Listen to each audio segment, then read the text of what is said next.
जड़ता, अहंकार और वो आदत जो जाती भी नहीं है। देवी महात्म्य के तीसरे अध्याय में आपको इन सभी का उपाय मिलेगा। देवी महात्म्य में कहा भी गया है, या देवी सर्वभूतेषु शक्ति रूपेण संस्थिता, नमस्तस्यै नमस्तस्यै नमस्तस्यै नमो नमः।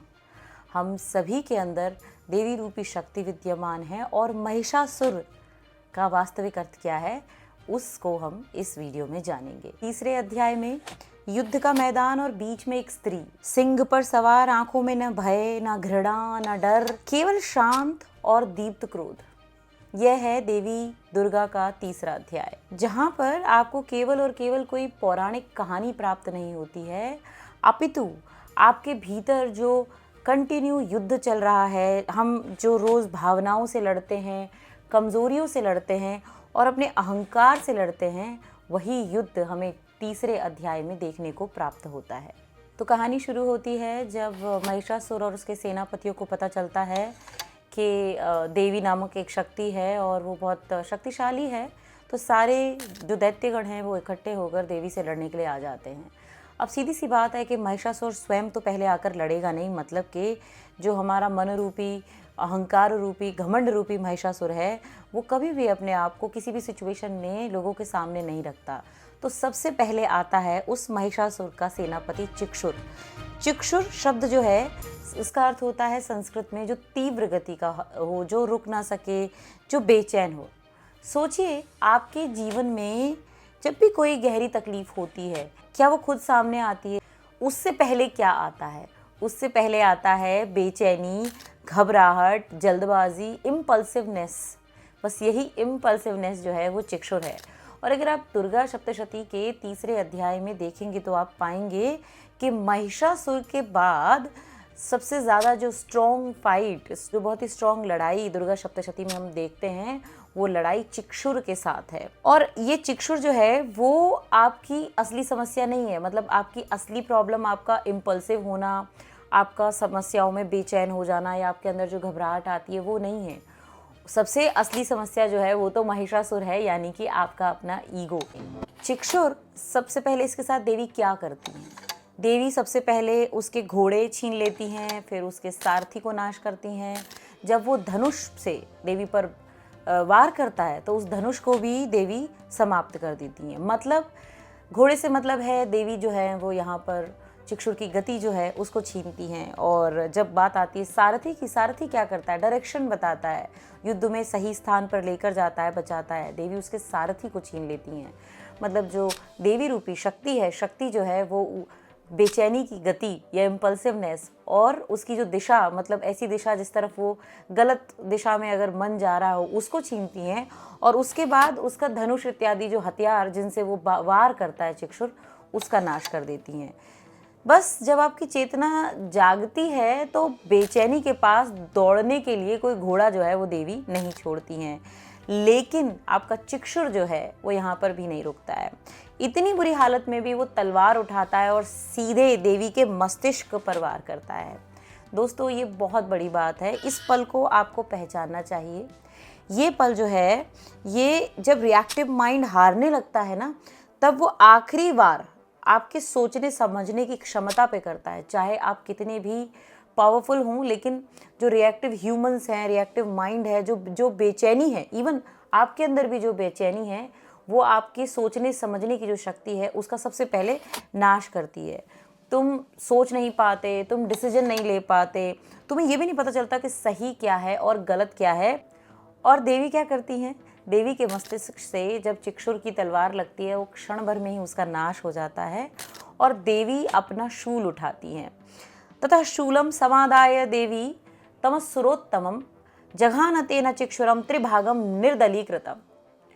शूल के एक प्रहार से चिक्षुर के 3 टुकड़े हो जाते हैं। बेचैनी समाप्त। शूल जो कि पास्ट, प्रेजेंट और फ्यूचर इन तीनों का ख्याल रखता है, वो देवी का त्रिशूल जो है वो उस बेचैनी का, उस चिक्षुर का नाश कर देता है। ऐसे बहुत सारे राक्षस, बहुत सारे दैत्यों के वध के बारे में दुर्गा सप्तशती के तीसरे अध्याय में हमें वर्णन मिलता है।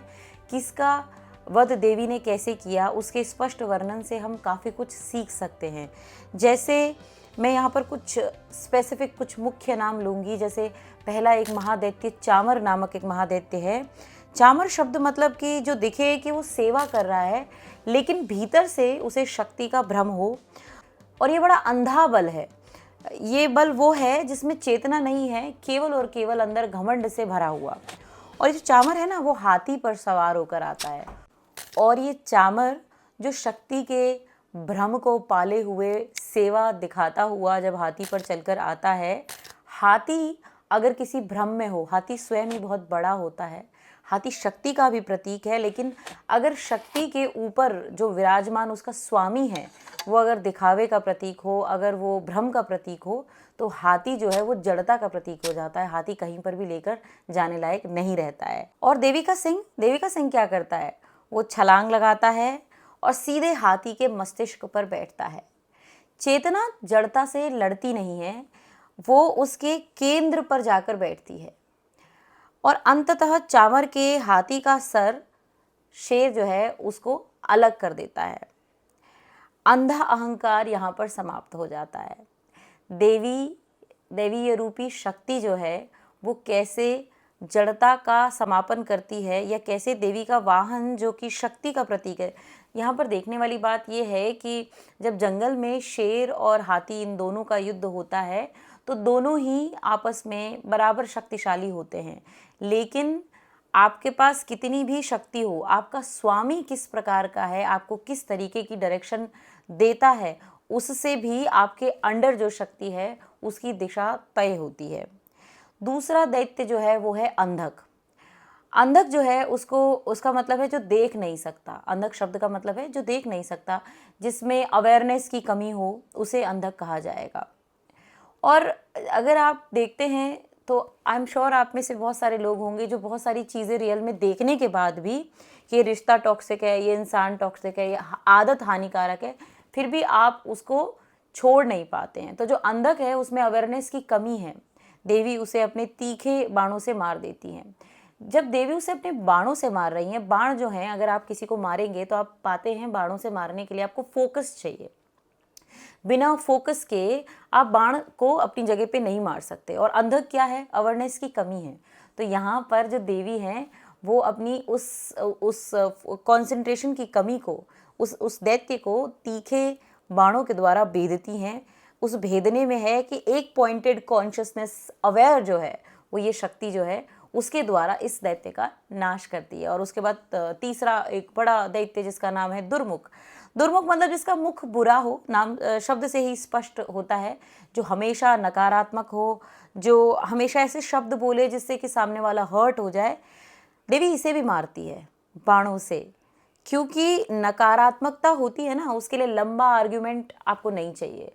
आप देखते हैं कि कोई नेगेटिव टॉक कर रहा है, कोई बैड माउथ है, तो उसके स्टैंडर्ड पे जाकर आपको उससे बहस नहीं करनी होती है। आपको चाहिए एक डायरेक्ट और सटीक जवाब उसका मुंह बंद करने के लिए, एंड अगर वो फिर भी मुंह ना बंद करे, यू जस्ट वॉक अवे। तो ऐसे ही दुर्गा सप्तशती के तीसरे अध्याय में ये दुर्मुख नामक दैत्य को देवी बाणों के द्वारा उसका नाश कर देती है। ऐसे ही बहुत सारे राक्षस, बहुत सारे दैत्यों का देवी विभिन्न विभिन्न तरीकों से नाश करती है।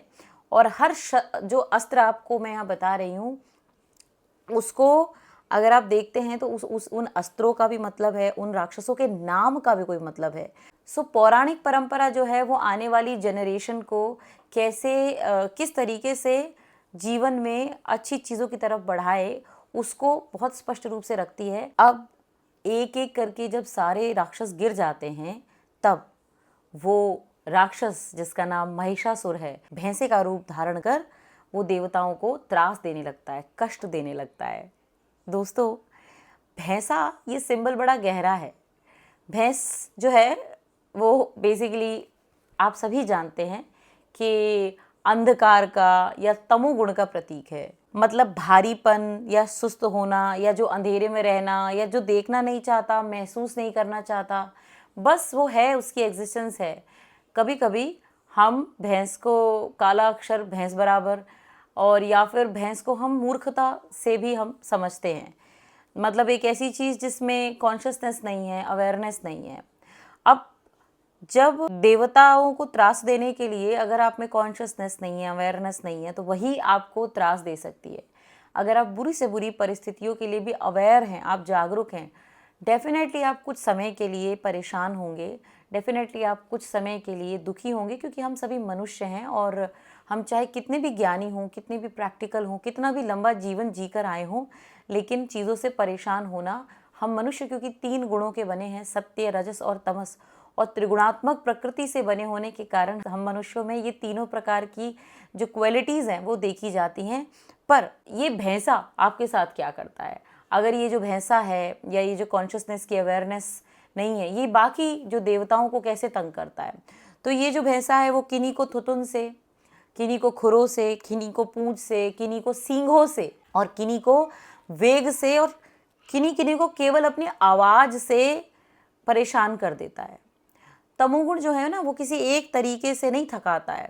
मतलब जब अगर आपके जीवन में कोई समस्या आ रही है तो आपकी जीवन की समस्या एक नहीं होती है।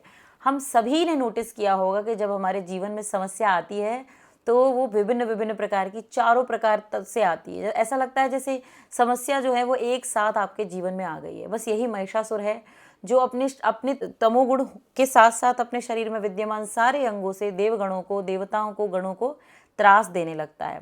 और इतना ही नहीं, बाद में जब उसे लगता है और कैसे परेशान करूं, तो वो अपने सींगों से उठा उठा कर पर्वतों को ऊंचे पर फेंकने लगता है। और पर्वत क्या है?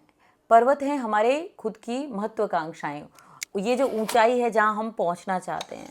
जब हम कॉन्शियस नहीं है कि हमें एग्जैक्टली क्या चाहिए, तो हम कुछ भी पाने के लिए किधर भी भागते हैं। हम अपना समय खराब करते हैं और जहाँ हम हो सकते थे वहाँ हम नहीं होते हैं, क्योंकि ये तमोगुण या तो आपको लेज़ी कर देता है, आप जो हैं वो अपने सत्वगुण, जो कि किसी भी चीज़ को प्रोडक्टिविटी के लिए जिस जिस गुण को माना जाता है, वो गुण जो है सबसाइड हो जाता है, दब जाता है। तो ऐसी स्थिति में जब तमस अपने चरम पर होता है, तब वो हमारी महत्वाकांक्षा रूपी पर्वत को उखाड़ कर फेंक देता है। मतलब आपकी मॉर्निंग प्रैक्टिस, अगर आप मॉर्निंग में एक्सरसाइज करते हैं, आपके गोल्स, आपने कुछ गोल सेट किए हैं, और आपके रिलेशनशिप्स, सींग से उठाकर ये महिषासुर रूपी ये जो भाव है, तमोगुण जो है, वो उनको निकाल कर फेंक देता है। देवी क्या करती हैं? कहानी में देवी आगे अपना पाश उठाती हैं और उस महिषासुर को बांध लेती हैं। और जैसे ही देवी उस महिषासुर को बांधती हैं, वो महिषासुर अपना रूप बदल लेता है। भैंसे के रूप से वो अब शेर के रूप में आ जाता है, सिंह के रूप में आ जाता है। देवी जैसे ही उसका सिर काटने के लिए होती हैं, वो फिर बदल जाता है। अब वो बन जाता है एक मनुष्य, हाथ में तलवार लेके। देवी उसे फिर बांधने की कोशिश करती हैं और वो फिर से हाथी बन जाता है। दोस्तों, ये जो अहंकार है, ये जो तमोगुण रूपी अहंकार है, ये बार बार शेप शिफ्टिंग क्यों करता है? ये अपना बार बार रूप क्यों बदलता है? और ये शेप शिफ्टिंग का एग्जैक्टली क्या मतलब? देवी इस क्षण में जब वो ये त्रास दे रहा है, रूप बदल रहा है, बांध रहा है, देयर इज अ पॉज। देवी क्या करती हैं? देवी मधु पीती हैं, और मधु पीकर हंसते हुए युद्ध के मैदान में वो कुछ कहती हैं। वो क्या कहती हैं? वो क्या ऐसा, ये सारी चीज़ों का जो डिकोड है, मैं वादा करती हूँ कि मधुपान का जो वो एक सीन है, वो एक ऐसी चीज़ है जो आपके जीवन को बदल देगा। जानने के लिए अगला पार्ट देखिए। नमस्ते।